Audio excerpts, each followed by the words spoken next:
Hello friend, स्वागत है आप सभी का अपने चैनल लास्ट क्लास में। अगर आप भी मैट्रिक बोर्ड परीक्षा 2024 की तैयारी कर रहे हैं और फाइनल बोर्ड एग्जाम में बहुत ही कम समय बचा हुआ है और आपको चेक करना है कि हमारा विज्ञान का तैयारी कितना हुआ है और कितना अभी बाकी है, तो ये टेस्ट आपके लिए बहुत ज्यादा इंपॉर्टेंट है। इस टेस्ट को अगर आप लोग देते हैं शुरू से लेकर अंत तक, तो आपको पता चलेगा कि आपकी तैयारी कितनी हुई है और कितनी अभी बाकी है। इस टेस्ट में टोटल हम यहां पे 20 क्वेश्चन आपके लिए लेके आए हैं। अगर 20 में से 18 से अधिक आपका सही होता है तो आपकी तैयारी बहुत ही अच्छी चल रही है और बिल्कुल आपको ऐसी तैयारी करते रहना है। अगर इसी टेस्ट को अगर आप लोग देते हैं और 15 से आपका कम सही होता है तो आपकी तैयारी अभी तक नहीं हो पाई है जितना चाहिए, ठीक है ना। आपको और ज्यादा मन लगा के पढ़ाई करने का जरूरत है, ठीक है। तो बिल्कुल इस टेस्ट को आप लोग शुरू से लेकर अंत तक दीजिए और इस टेस्ट में जो भी क्वेश्चन लिया गया है फाइनल बोर्ड एग्जाम के लिए बहुत ज्यादा इंपॉर्टेंट क्वेश्चन है, तो टेस्ट को एकदम आप लोग शुरू से लेकर अंत तक दीजिएगा। और अभी तक आप लोग हमारे व्हाट्सएप ग्रुप से नहीं जुड़े हैं, अगर आप लोग लाइव क्लास करना चाहते हैं तो आप हमारे व्हाट्सएप ग्रुप से जुड़ जाइए। ये हमारा व्हाट्सएप नंबर है 8235672001, ठीक है ना। इस पे आपको हाई लिख के भेजना है। ये सबसे पहले नंबर हमारा सेव कर लीजिएगा, ठीक है। नंबर सेव करने के बाद व्हाट्सएप पे अपने जाइएगा और हमारे नंबर पे हाई लिख के भेज दीजिएगा। और जैसे ही हाई लिख के भेजिएगा इधर से एगो लिंक जाएगा, लिंक को दबा के आपको व्हाट्सएप ग्रुप में जुड़ जाना है, ठीक है। तो चलिए पहला क्वेश्चन यहां पे शुरू करते हैं और पहला क्वेश्चन बहुत ज्यादा इंपॉर्टेंट है।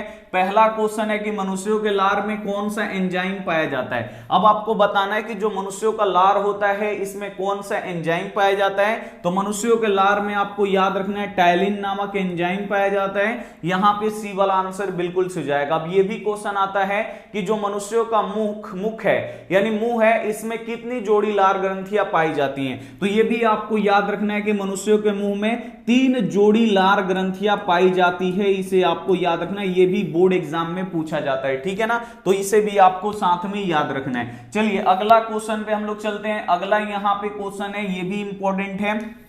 2 नंबर क्वेश्चन है कि परावर्तन का नियम इसमें से कौन सा है। अब इसमें से आपको बताना है कि प्रकाश के परावर्तन का नियम कौन सा है। तो प्रकाश का परावर्तन का कितना नियम होता है सबसे पहले जानिए। तो प्रकाश के परावर्तन के 2 नियम होते हैं, ठीक है ना। और पहला नियम ही होता है आपतन कोण परावर्तन कोण के बराबर होता है। यानी जो आपतन कोण होता है ये परावर्तन कोण के बराबर होता है। तो ये क्या है बाबू, हमारा प्रकाश के परावर्तन का नियम है और वो भी पहला नियम है। तो यहां पे ए वाला ऑप्शन यहां पे बिल्कुल सही जाएगा। और जो ये बी वाला ऑप्शन है ये प्रकाश के अपवर्तन का पहला नियम है। प्रकाश का अपवर्तन का भी कितना नियम होता है, 2 ही नियम होता है। तो उसमें होता है आपतन कोण किसके बराबर होता है, तो अपवर्तन कोण के बराबर होता है। ये प्रकाश के अपवर्तन में होता है। लेकिन यहां पे आपसे पूछा गया प्रकाश के परावर्तन का नियम कौन सा है। तो प्रकाश का परावर्तन का नियम आपतन कोण परावर्तन कोण के बराबर होता है। इसे एकदम आप लोग याद रखिएगा, बहुत ज्यादा इंपॉर्टेंट है, ठीक है। अगला क्वेश्चन आप लोग देखिए। अगला यहां पे क्वेश्चन है 3 नंबर बाबू क्वेश्चन है कि रक्त क्या है। अब यहां पे आपको बताना है कि जो ब्लड होता है यानी जो रक्त होता है वो क्या होता है। तो रक्त एक तरल संयोजी उत्तक होता है, इसे आपको याद रखना है, ठीक है। बी वाला आंसर बिल्कुल इसे जाएगा। उसके बाद पूछा जाता है कि रक्त का पीएच मान कितना होता है, पीएच वैल्यू। तो रक्त का जो पीएच मान होता है ये 7.4 होता है, इसे आपको याद रखना है। और जब इसका पीएच मान 7.4 है यानी 7 से अधिक है तो ये बाबू कैसा होगा, तो ये क्षारीय होगा। इसे आपको यहां पे याद रखना है। फिर आपसे बाबू यहां पे क्वेश्चन पूछा जाता है कि जो आरबीसी होता है, रक्त कितने प्रकार के होते हैं, रक्त 4 प्रकार के होते हैं। इसमें से एक आरबीसी होता है और दूसरा यहां पे डब्ल्यूबीसी होता है। अब इससे दोनों से क्वेश्चन आता है, पूछता है आरबीसी का जीवन काल कितना दिन का है। तो आरबीसी का जो जीवन काल होता है ये 120 दिन का होता है और जो डब्ल्यूबीसी होता है इसका जीवन काल 12 से लेकर 20 दिन का होता है। इसे भी साथ में आपको यहां पे याद रखना है। और ये भी क्वेश्चन आ जाएगा कि जो रक्त है ये लाल किसके कारण से दिखाई देता है। तो ये हीमोग्लोबिन के कारण से दिखाई देता है, इसे आपको याद रखना है। दूसरा क्वेश्चन आपसे पूछ सकता है कि हमारे शरीर का सैनिक कौन सा है। तो हमारे शरीर का बाबू सैनिक कौन सा है, तो डब्ल्यूबीसी को क्या बोलते हैं, हमारा शरीर का क्या है बाबू, सैनिक है। ये बीमारियों से लड़ता है, इसे आपको याद रखना है, ठीक है। अगला क्वेश्चन आप लोग यहां पे देखिए। अगला क्वेश्चन भी इंपॉर्टेंट है कि एक वयस्क मनुष्य के कितने दांत होते हैं। अब आपको बताना है कि वो वयस्क मनुष्य है तो उसका कितना दांत होगा। तो अगर एक जवान आदमी है, वयस्क का मतलब होता है जवान, एक जवान आदमी एक युवा आदमी है, उसका कितना दांत होता है, तो 32 गो दांत होता है। सी वाला आंसर यहां पे बिल्कुल इस हो जाएगा। अब यहां से भी क्वेश्चन आता है दांत कितने प्रकार के, तो अगर बोर्ड परीक्षा में आ जाए कि दांत कितने प्रकार के होते हैं, तो दांत आपको याद रखना है 4 प्रकार के होते हैं, बोर्ड एग्जाम में आता है। अगला क्वेश्चन ये आता है कि दूध के दांत कितने होते हैं, ठीक है ना, आपसे क्वेश्चन पूछ देगा दूध का दांत कितना होता है। बोर्ड एग्जाम में अगर आ गया कि दूध के दांत कितने होते हैं, तो आपको याद होना चाहिए कि जो दूध के दांत होते हैं ये 20 गो होता है, इसे आपको यहां पे याद रखना है। दूध का दांत क्या होता है, तो जो बचपन में हमारा दांत टूट जाता है वही दूध का दांत होता है, और 20 गो दूध का दांत होता है, इसे आपको याद रखना है, ये भी इंपॉर्टेंट है। नेक्स्ट क्वेश्चन पे हम लोग चलेंगे। अगला क्वेश्चन यहां पे देखिए, अगला यहां पे बाबू मेरा जो क्वेश्चन है, आप लोग यहां पे बिल्कुल ध्यान से देखिए कि ओजोन परत किस हानिकारक विकिरण से सुरक्षा प्रदान करता है। जो ओजोन परत है ये किस हानिकारक विकिरण से हमें रक्षा प्रदान करता है, तो आपको याद रखना है पराबैंगनी किरण, ठीक है ना। पराबैंगनी किरणों से हमें क्या करता है, ये रक्षा प्रदान करता है, पराबैंगनी किरणों को ये छानने का काम करता है, ठीक है ना। और दूसरा क्वेश्चन आएगा कि ओजोन जो परत है इसका रासायनिक सूत्र क्या होता है, तो O3 होता है। ये ऑक्सीजन के 3 परमाणुओं से मिलकर बना होता है, इसे एकदम आपको याद रखना है, इंपॉर्टेंट है, ठीक है। और ओजोन परत को नष्ट कौन गैस करता है, तो आपको याद रखना है CFC गैस करता है, ये भी बोर्ड एग्जाम में आता है, इसे आपको याद रखना है। अगला क्वेश्चन आप लोग यहां पे देखिए, दही का जमना किस प्रकार की क्रिया, ये भी बोर्ड एग्जाम के लिए इंपॉर्टेंट है कि जो दही जमता है बाबू किस क्रिया के कारण से जमता है, तो आपको याद रखना है जो दही होता है ये किण्वन की क्रिया से जमता है। सी वाला आंसर यहां पे बिल्कुल इस हो जाएगा। फिर आपसे क्वेश्चन पूछ दिया जाएगा कि दही में कौन सा अम्ल पाया जाता है, तो दही में लैक्टिक अम्ल पाया जाता है। फिर आपसे क्वेश्चन पूछ दिया जाएगा कि दूध में कौन सा अम्ल पाया जाता है, तो दूध में भी लैक्टिक अम्ल, दूध और दही दोनों में लैक्टिक अम्ल पाया जाता है। फिर आपसे पूछ दिया जाता है कि जो दूध होता है,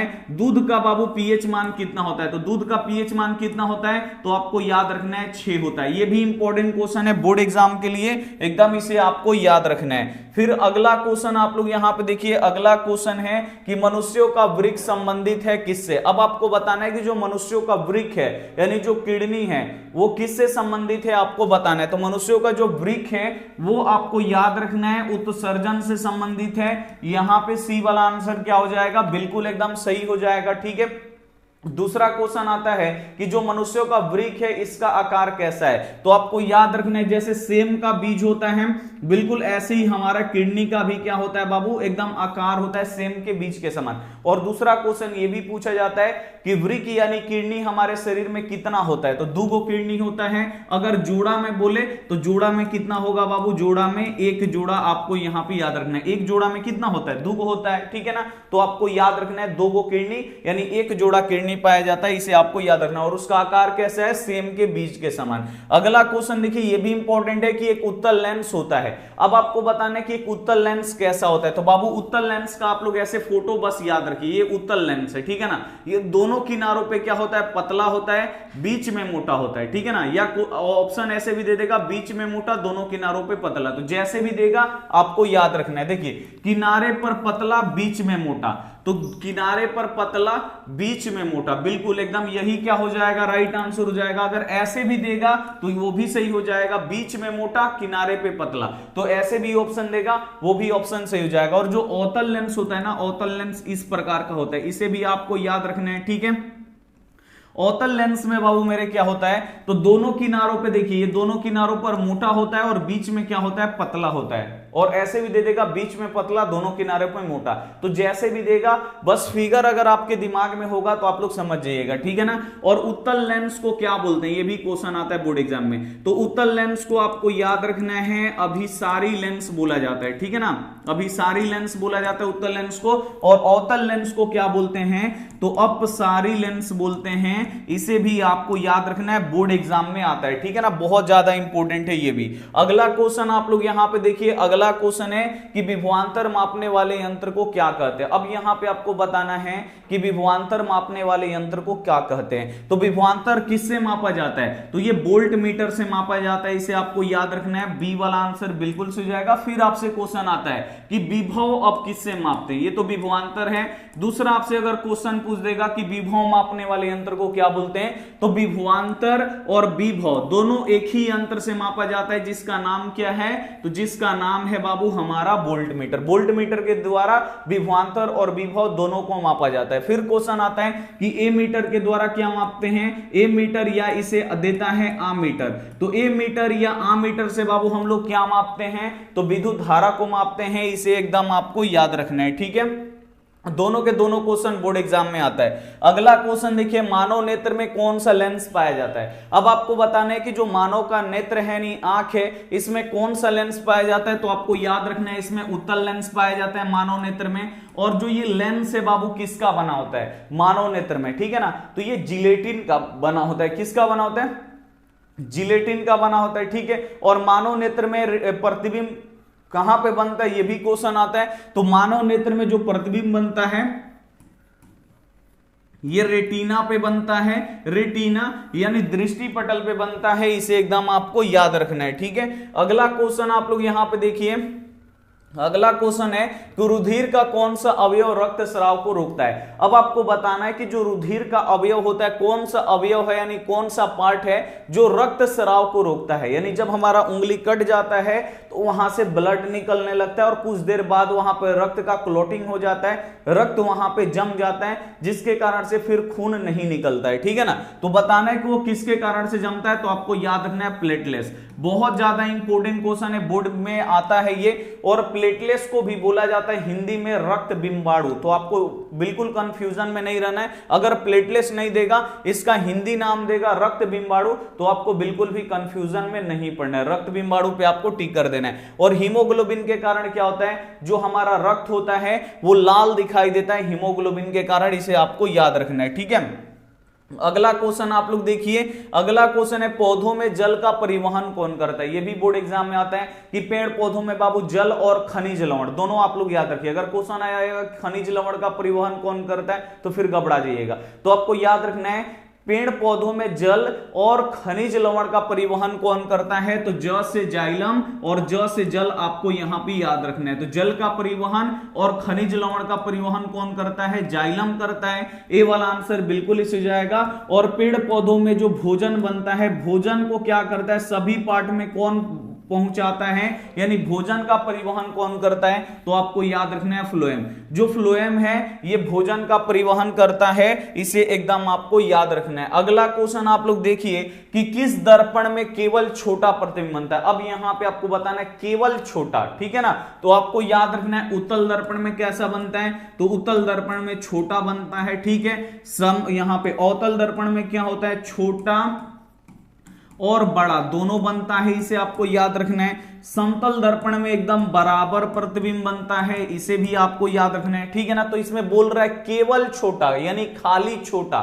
खाली छोटा किस में बनता है, तो यहां पे देखिए उत्तल दर्पण में खाली छोटा बनता है, ठीक है ना। अगर क्वेश्चन आता कि यहां पे केवल काट देता, ठीक है ना, केवल काट देता, बोलता कि किस दर्पण में छोटा प्रतिबिंब प्राप्त होता है, तो आपको याद रखना है उत्तल में भी प्राप्त होता है, अवतल में भी प्राप्त होता है। बिल्कुल एकदम ध्यान से ऐसे क्वेश्चन को आपको सॉल्व करना है। लेकिन यहां पे केवल लिख दिया, यानी खाली छोटा प्रतिबिंब किस में होता है, तो आपको याद रखना है उत्तल में, ठीक है। इसे आपको याद रखिएगा। अगला क्वेश्चन आप लोग यहां पे देखिए, अगला यहां पे क्वेश्चन है कि पौनों का देश किसे कहा जाता है। पौनों का देश बोलेगा या आपसे बोल देगा पौन चक्कियों का देश किसे कहते हैं। तो पौनों का देश या पौन चक्कियों का देश किसे बोलते हैं, डेनमार्क को बोलते हैं। यहां पे सी वाला आंसर बिल्कुल इस हो जाएगा, इसे आपको याद रखना है। और पवन चक्कियों के चलने के लिए ये क्वेश्चन सबसे ज्यादा आता है कि जो पवन चक्कियां हैं इसको चलने के लिए हवा का चाल कितना चाहिए, तो आपको याद रखना है 15 किलोमीटर प्रति घंटा से अधिक आपको यहां पे याद रखना है। इसको चलने के लिए हवा का चाल 15 किलोमीटर प्रति घंटा से अधिक रफ्तार से बहना चाहिए, तब ये पवन चक्की का जो ये पंखुड़ी है ये क्या करेगा बाबू, नाचेगा, ठीक है ना। और जितना नाचेगा उतना क्या होगा बाबू, हमें करंट मिलेगा। और दूसरा क्वेश्चन आता है कि पवन चक्की नवीकरणीय है कि अनवीकरणीय। तो जो पवन चक्की है बाबू ये नवीकरणीय है, ये कभी भी खत्म नहीं होगा, इसे आपको याद रखना है, ठीक है। अगला क्वेश्चन आप लोग यहां पे देखिए, अगला क्वेश्चन है आत्महत्या की थैली किसे, आत्महत्या की थैली के नाम से किसे जाना जाता है, या आत्महत्या की थैली किसे कहते हैं? तो आपको याद रखना है आत्महत्या की थैली लाइसोसोम को बोला जाता है, इसे आपको याद रखना है, इंपॉर्टेंट क्वेश्चन है। और दूसरा क्वेश्चन आता है कोशिका का ऊर्जा गृह किसे बोलते हैं? तो कोशिका का ऊर्जा गृह किसे बोलते हैं? तो माइटोकॉन्ड्रिया को बोलते हैं, इसे भी साथ में आपको याद रखना है। अगला क्वेश्चन आप लोग देखिए कि मिल्क ऑफ मैग्नीशिया का पीएच मान क्या होता है? बोर्ड एग्जाम में आता है कि मिल्क ऑफ मैग्नीशिया का पीएच मान, तो मिल्क ऑफ मैग्नीशिया का पीएच मान यहां पे कितना होता है?